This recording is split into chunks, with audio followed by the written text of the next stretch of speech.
Oh, good morning. And Colleen, you can let people in as they come in. I notice Nathan, who I'm going to reference in this deal, he always, anytime there's a recording, he goes, for the record, this is idea of the week.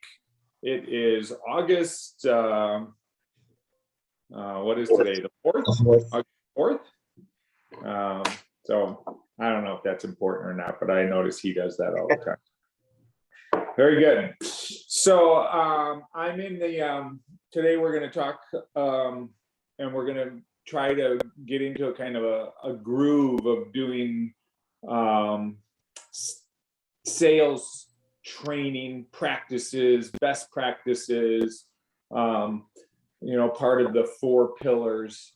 And I think there's good stuff in that.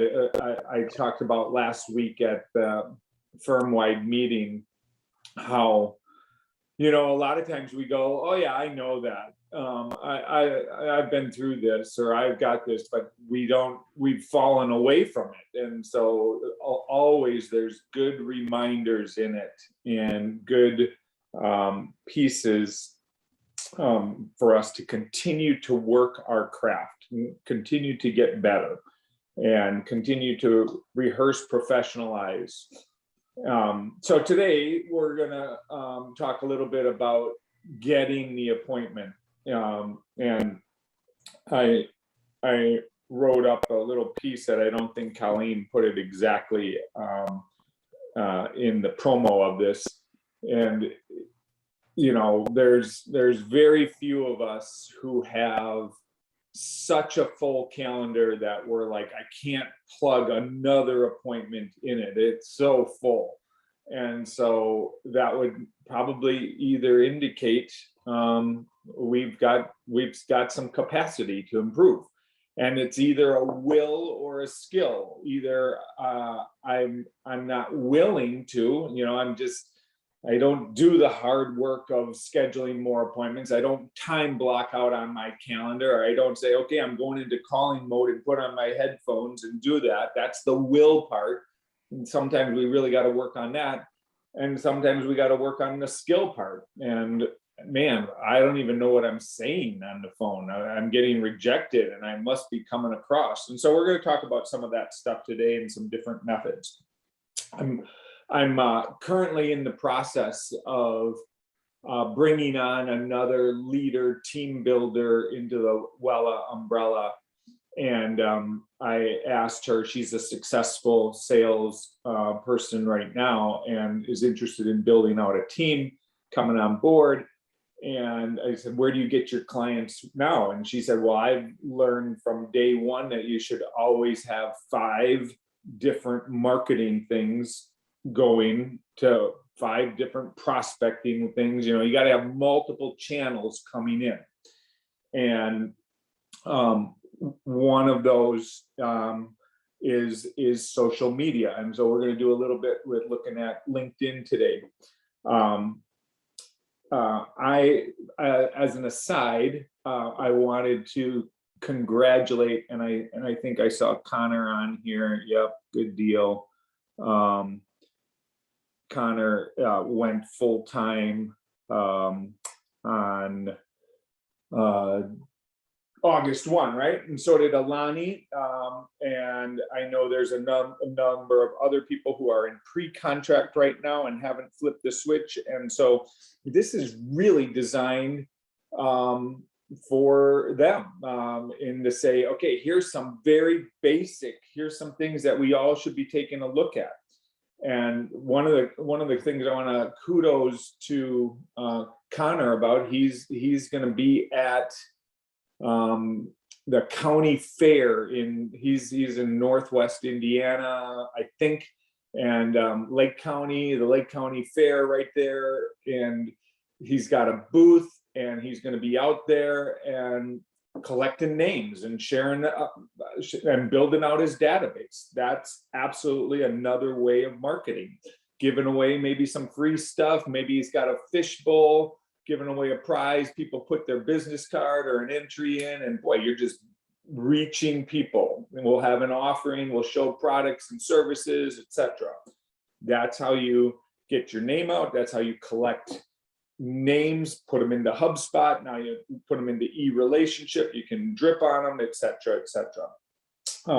Which reminded me of, we used to do the old fishbowl thing, and we used to put a fishbowl, go to our favorite local diner, employee, owner, not a franchise, because then you can do it that way, but you have a harder time. The manager will say, well, company policy doesn't let us put out a fishbowl or something stupid like that. But you put out a fishbowl, you say, throw your business card in here. We make a drawing every once in whatever frequency. And then people put their business card in, and you call them up and you say, you won. And well, you get to have breakfast with me. And there's, again, you can add to your database, add to your drip campaign. You can look people up, you can see if they're desirable.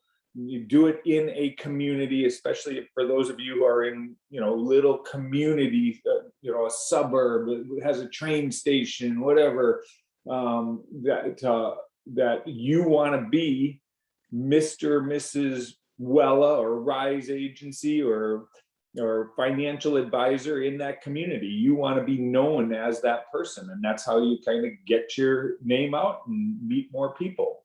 So made me think of the whole fishbowl idea. And then every week you go on your milk run and you pick up the new business cards. Some of them don't generate as much activity as others. Sometimes they stick the fishbowl off the counter, and so nobody even sees it. You got to give something away, so you find the right spot. Some of them are incredibly productive as far as building out new opportunities of new people to meet. So I want to share my screen because I want to go, let's do this, start broadcast. I want to go to LinkedIn. And if you want to go to your own LinkedIn during this, that's fine. You definitely can do that. Look at your own deal and see how it looks. So here's I come right in to my feed and I see this. And why did this pop up? Because one of my first connections liked it. And so if you are using LinkedIn, and you should have some social media that you're pretty active on. I'm a big advocate of LinkedIn because it is made for business people. It is where business people network. It's where business people get recruited for new positions. It is not, sometimes people speak about political matters or social matters, and a lot of times they get shouted down by other people, and they'll say, this isn't the forum for doing that, go over to Facebook. And so it's there is definitely some positive and inspirational and lighthearted stuff, but for the most part it stays away from all the controversial stuff and the negativity stuff. And so that's why it is the one place that I go a lot. In fact, I go daily. And I pop in here, and not a long period of time, but you should probably get it into your model week where you're going into and building this out. I look at my notifications right away and I see, oh, what's happened? Oh, Eric Essex shared a post. And this was my point. I want to help Eric out. So he's a first connection.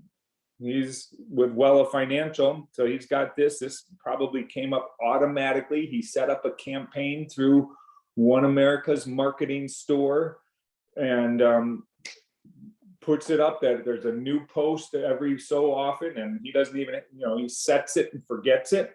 But if I either like this or comment on it, it will bring it to the forefront of my first connections, and then people will see Eric. And so you want to help each other by liking or commenting on others. I do very little posting, but I do a lot of commenting, and that brings me good traffic. And then because I have the recruiter version, I can see who looked at my my profile. Like, here's Maria Klaus viewed my profile. Awesome. So then I can see who all viewed, and I can say, oh, there's Desmond Clark. He viewed my profile. He's already a first person. Here's Andrew Denton. All right, these guys are pending. When I notice they've looked at it, I will send them an invite and say, sometimes with a message, sometimes just a blank invite, just a request to connect. Sometimes I'll say, I noticed you were looking at my profile. I looked at yours. We have a lot of mutuality, or I'd be interested in connecting. Always building out my network. Anything. You'll notice, and here's managing my network. I currently have 2,449 connections. So you want to see how many you have, and maybe set a goal. Maybe every day that you go in, connect with a couple more people. I'll tell you, doing that over time will bring you really good traffic that then you can be proactive with. We're already connected. I can find somebody and do something with it. I talked about our new people, and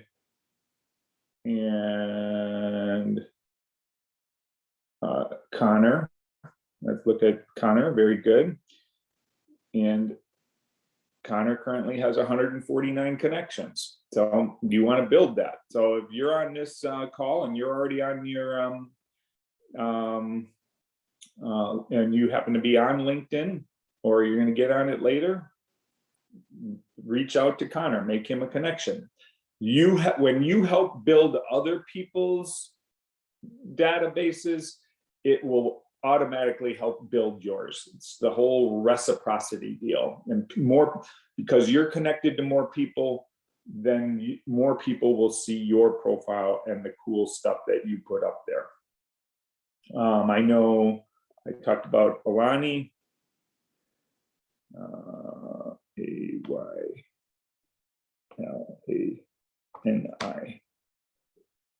And sometimes this happens. I might be spelling it wrong. See all results. Oh, there she is. Boom.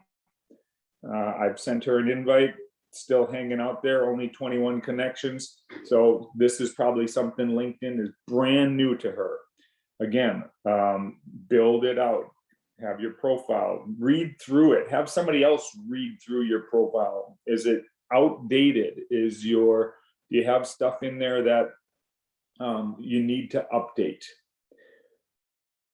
If you are securities registered, obviously you have to have this linked to Social Patrol.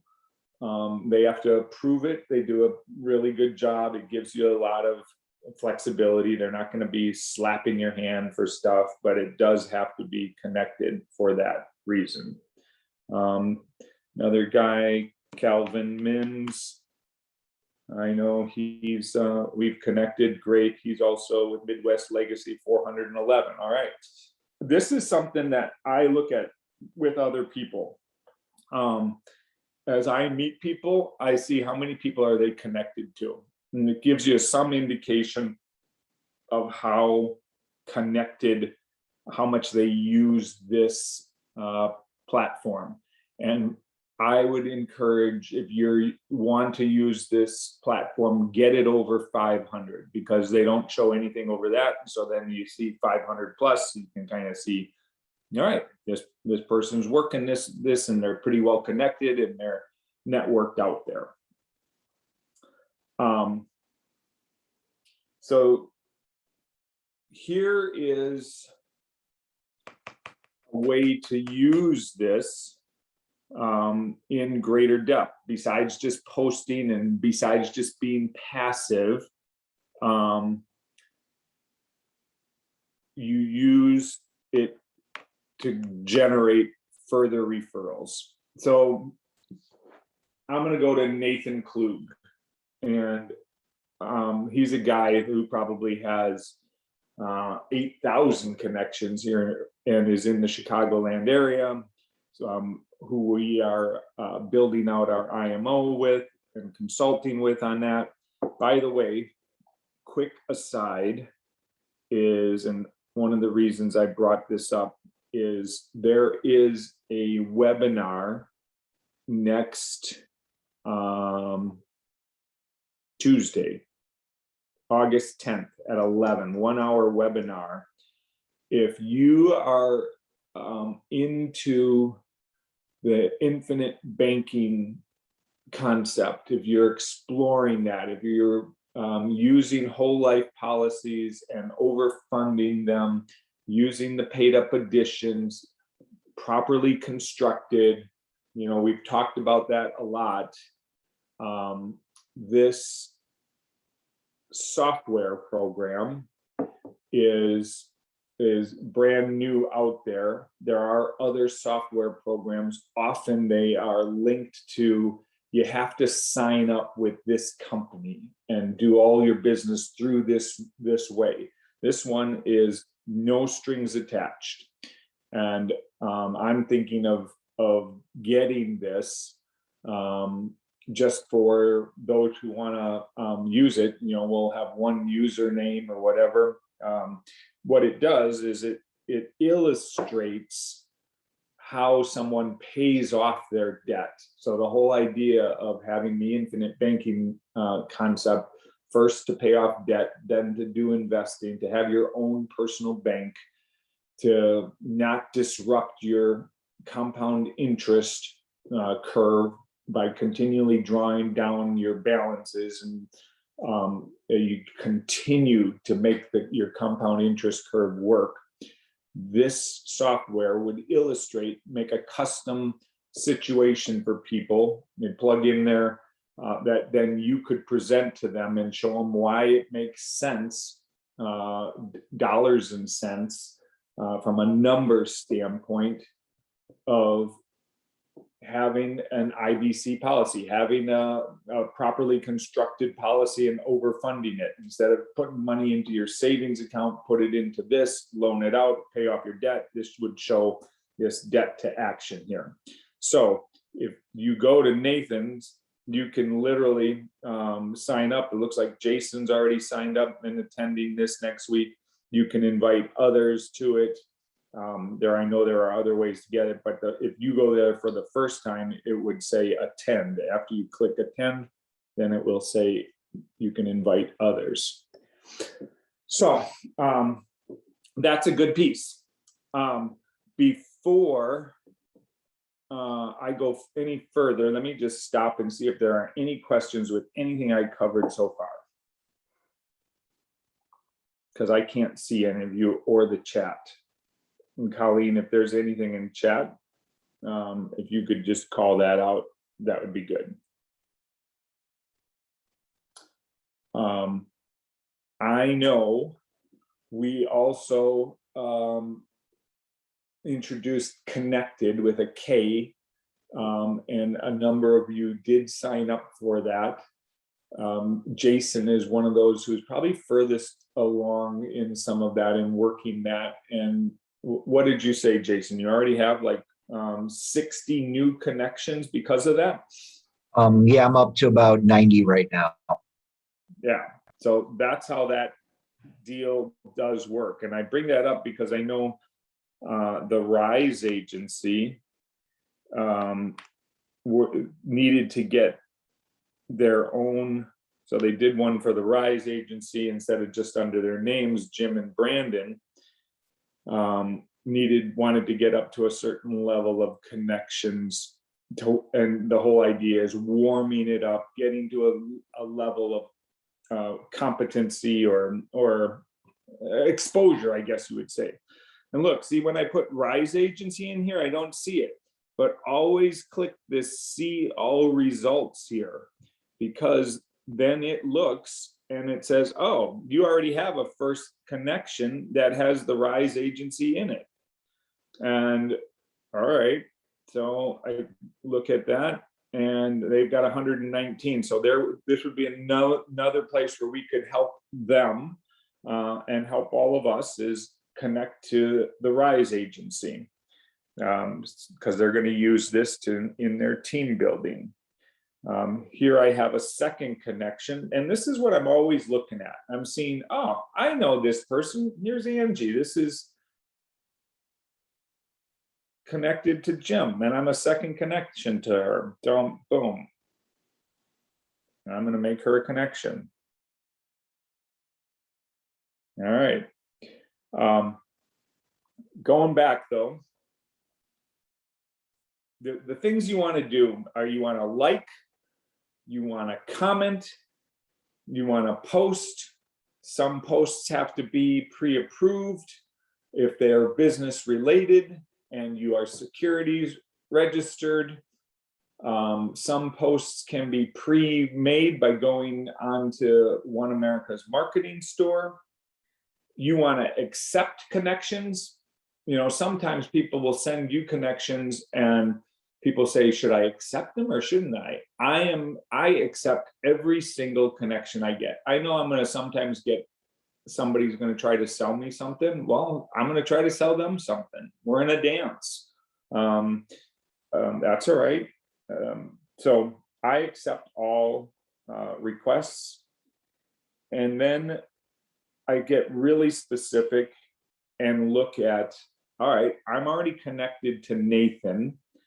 Who are people that he knows that I don't know? So did you see what I did there? I have his profile up here, and he has 500 plus connections. That blue, anything that's blue is a link.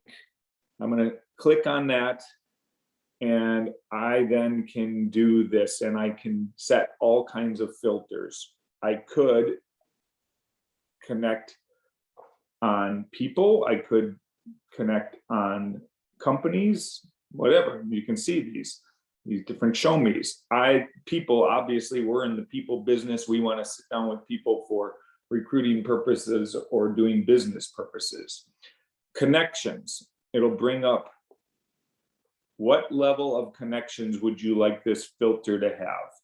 All right, well, I don't want the first connections. I already am connected to them, so I'm going to undo that. But I'm interested in all of Nathan's second connections. All right, show results. Boom. So here's my filter, people that are second connected to Nathan.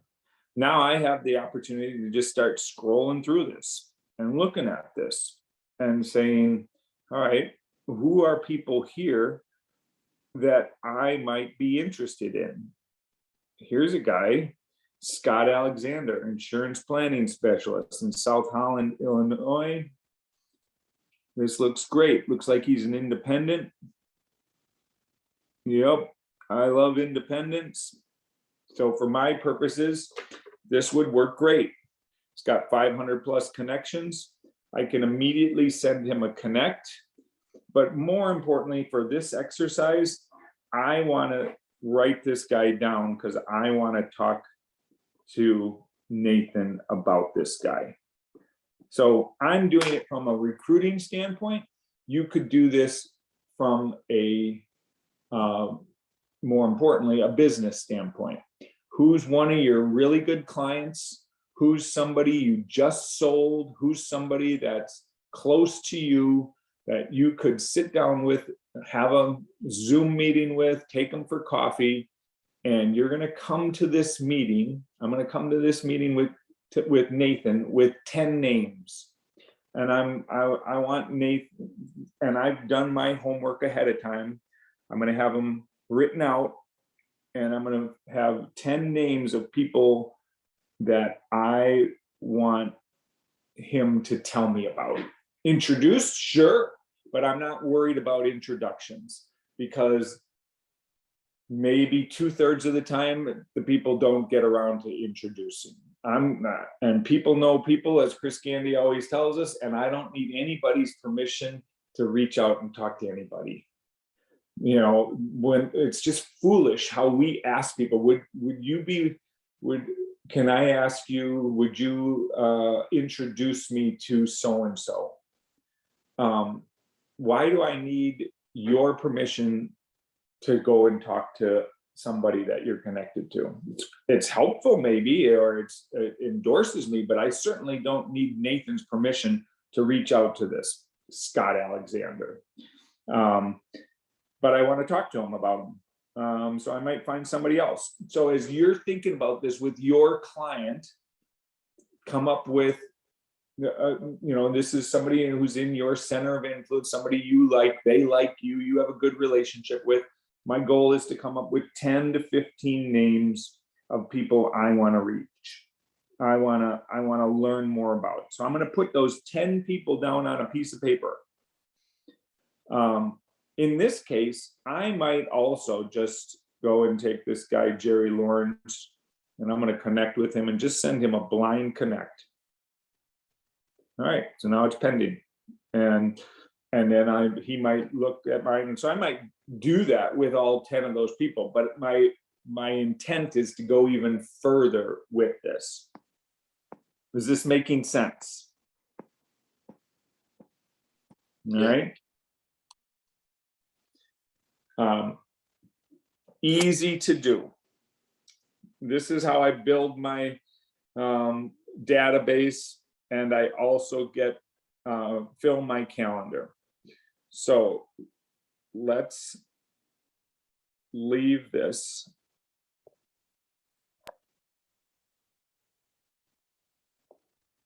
And go over here.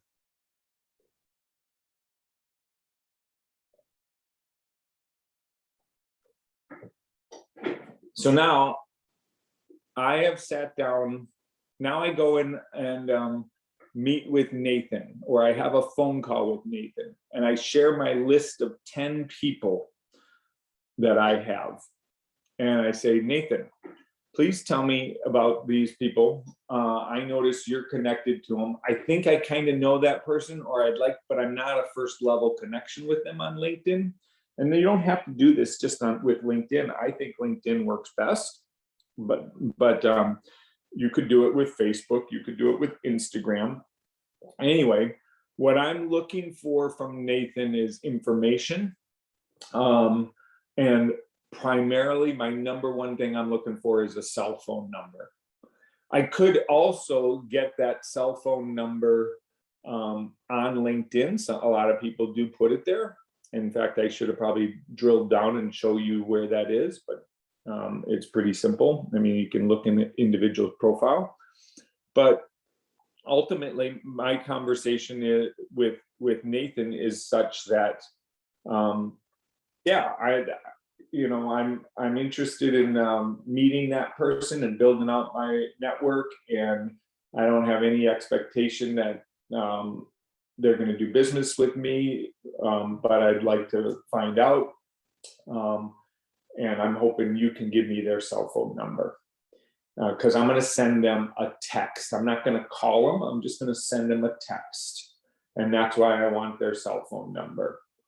And if my relationship is good with Nathan, he's going to be like, yeah, heck yeah, here. And he would also say, in some instances, he'd be willing to put in a good word. I see him every Thursday. I'll tell him you're going to reach out to him, and I'll vouch for you, or I'll whatever. But this is now my text process I got 10 cell phone numbers from this list of people that I like. And I'm going to send this text to Scott Alexander. I'm going to say, Scott, today I was talking to Nathan, and your name came up in the conversation.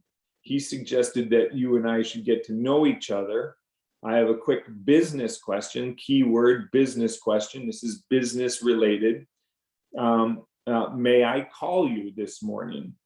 And this is a pretty proven out process. There's a guy at One America who does this pretty religiously and has taught his agency how to do it, and they keep run of the stats, and they say for every 10 texts you'll probably get 7 or 8 responses, and sometimes a response will be go away, and sometimes the response will be sure, like this, and here's my response back. Yeah, I'm in a meeting this morning but free after 1, or what's this about, or can you call me I can't talk at work. Anyway, a lot of them are positive that they will give you permission to have a phone call. And it's nice whether I am doing this with someone who I don't know or who I'm once removed from. And so I can it's key to use that person's name, because then if somebody said to me, Jason suggested that we meet, I'm going to honor that and say, sure, I'll have a conversation with you, and they'll figure it out from there. Bill Hosse's done that with me for a number of times with a number of different people. And yep, Bill's a good friend of mine. Bill's a great business associate. So yes, I will take a phone call. And then you have that opening. You have permission to have a conversation. And this is where you want to get your script very well down. And you can see what they're doing here. I'm in the retirement income planning business. So this is all wealth building cornerstones based. You could make this very much infinite banking concept. I help people get out of debt. I help people create their own family bank. I help people, you could make it really general. I help people build their financial plan, and and be ready for the different objections. But this is how you generate activity from this. I want to, I want to go to back to sharing my screen over here. And if you want that spelled out, we have that. And Colleen can send it out to those of you, all the steps in that process. It's just doing it. Key, I think, is sending the text before the phone call, gets people ready, using the name. You have a much better chance in softening, because you soften them up, that it's about business, that you use the person's name. They're ready for your phone call. They know your phone call is coming in. You're not catching them out of the blue.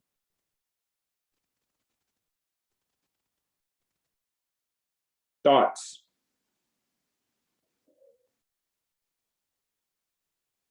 Here I also want to can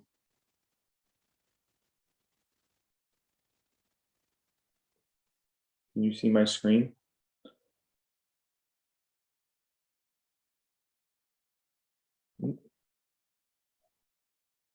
That's not the screen I wanted to go to. There we go. Can you see this? Tell me yes. Yep. Yes. Okay.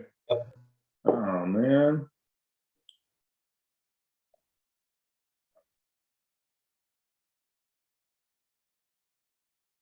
I had this keyed up and now it logged me out. I want to play a 6-minute video. Jim Effner, I've known him for a while. He's in HPN University. One, I would just highly encourage you to go into HPN.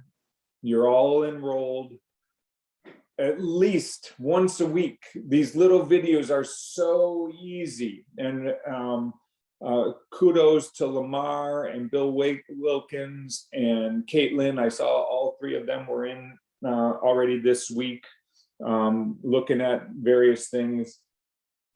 But it just, again, refreshes little tidbits, little ideas, gets you before a phone calling session. Maybe it's a good idea to watch a 6-minute video to retrain my head, to get the positive thoughts in about what I should be looking at. And I thought this one was particularly effective. In fact, Jason called out some of the items in this deal. He said, nobody necessarily likes phone calling. Okay, but it's a necessary.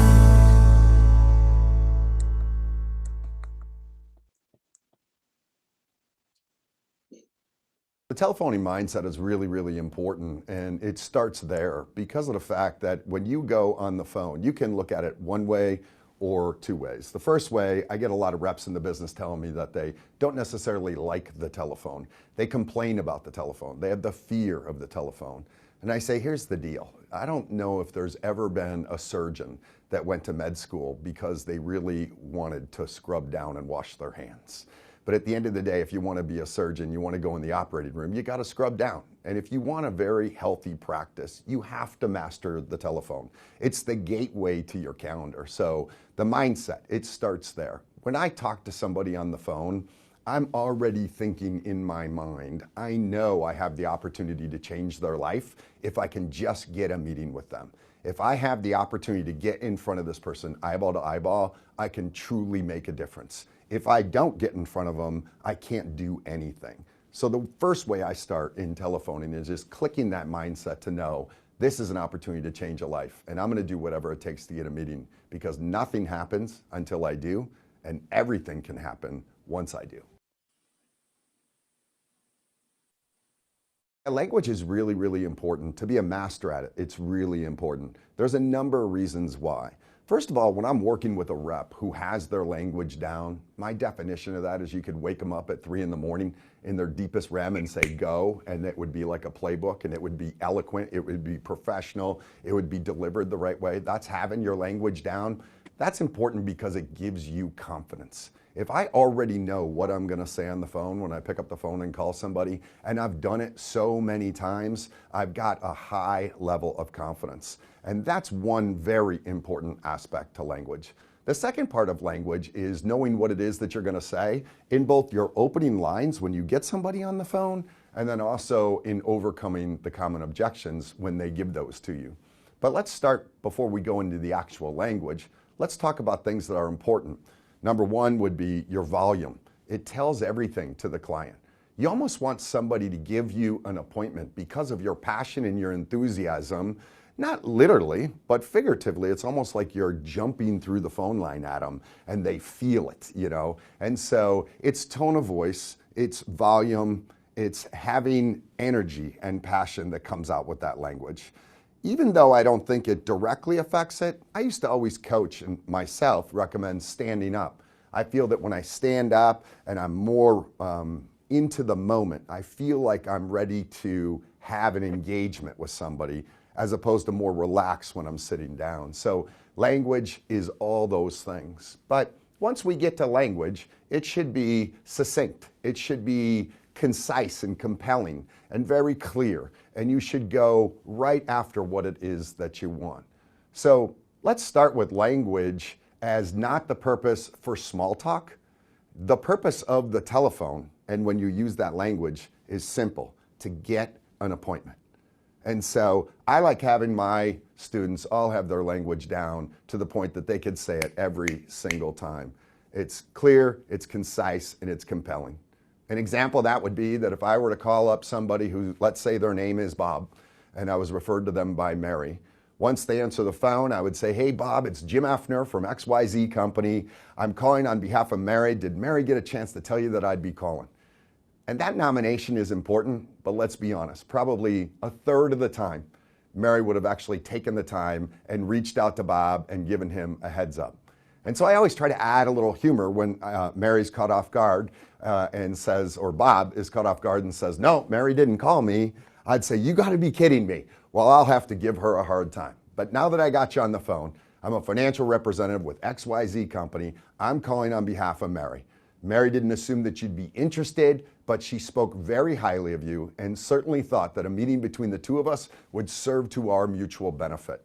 I understand you're at XYZ building. I'm going to be by that way next Tuesday. Would 2 o'clock or 4 o'clock be better for you? Now, when we take that language and break it down, we want to do a couple of things. We want to make sure, as I already said, it's clear, it's concise, it's compelling. Number two, I'm already telling that individual, hey, I'm going to be in your neck of the woods. I know where your office is. I'm going to be by that way. As a matter of fact, I'm going to be by that way on Tuesday. So there's a specific day, and then I'm throwing out a time and I'm doing 2 times. And the reason I'm doing that is you can't answer that question with a yes or a no. I asked you, I'm going to be by your way on Tuesday. Would 2 o'clock or 4 o'clock be better? You can't say no to that. So what you have to say is something, either that day is not good, you already have a guy, you're not interested, but you just can't say no. And so those are some of the premises that we start out with language. When you get feedback that sounds like this, you know, Jim, when you called me, I wasn't interested. And, you know, Mary didn't tell me anything about you, and I totally am all set. But you were so doggone energetic and passionate that I figured I just wanted to meet you. And that creates attraction power out there. And when people start giving you that feedback, you know it's working. They don't get the opportunity to have somebody jump through the phone at them with a lot of passion, a lot of energy. And that creates attraction power. And that attraction power can be some inertia to make that original appointment when you really need it.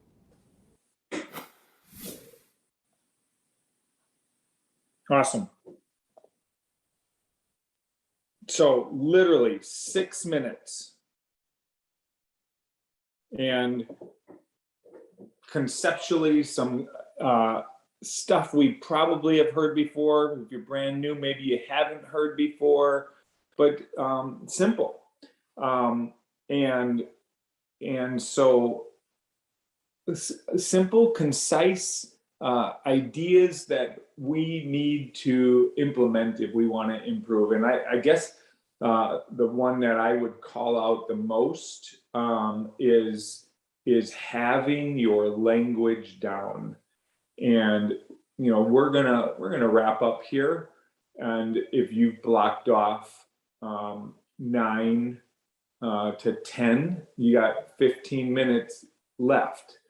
My encouragement would be use that time to, okay, I'm actually going to write out my script for a particular, you know, I mean, we might be calling, here's my natural market list, or here's people that I got using this technique of looking at somebody and their connections, and then getting their cell phone number, and then sending them a text saying that Joe and I were talking and you came up in a conversation, maybe using the language of Jim Effner just gave us a little bit, mutually beneficial, but write out what your text would be and write out what your phone script would be in calling that person. And use this little bit of time left to do that, to jump on it right now, as opposed to saying, yeah, I really should do that. I'm going to get to that later. What is your phone script? Write it out, read it back to yourself, read it out loud, read it to somebody else, try it, change it, become a master at it. Very few of us are masters at our script because we kind of shoot from the hip. The other thing that I would use this buying a little bit of time with is look at your calendar and time block some times where you're actually going to say, I'm going to get on the phone. So here's a chunk of time. I'm going to make an appointment with myself and I'm going to time block. These are my phone call times that I'm going to get on the phone. And That is another huge habit where people make it. There's two kinds. I mean, appointments are the most important thing. The appointment with yourself is a second most important thing. This is a time where I'm going to get on the phone and make phone calls. Build it into your model week. You start on Sunday night. That's my deal. I start on Sunday night. I look at my week and I say, these are the times then I block out of, I'm going to do some prospecting. I'm going to do some appointment scheduling. I'm going to do whatever. Highly effective to schedule those out. Hold yourself accountable to those. All right. So I've eaten up some of your 15 minutes here. We're at the end. Script, time block, use this method. Let's see if we can have some people that try it. Are there next week? Just to call that out, we have a guest, Tim Connor, who was a rep and now is a wholesaler in One America's Home Office, is going to be our guest speaker.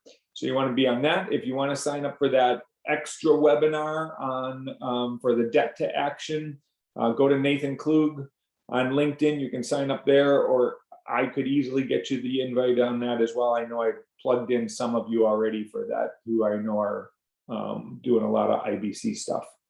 All right. Any questions, anything? Otherwise, we are concluded. TikTok. Thank you. Thank you, Jeff. Thank you, John. Thank you, Celeste. Great to have you, Celeste.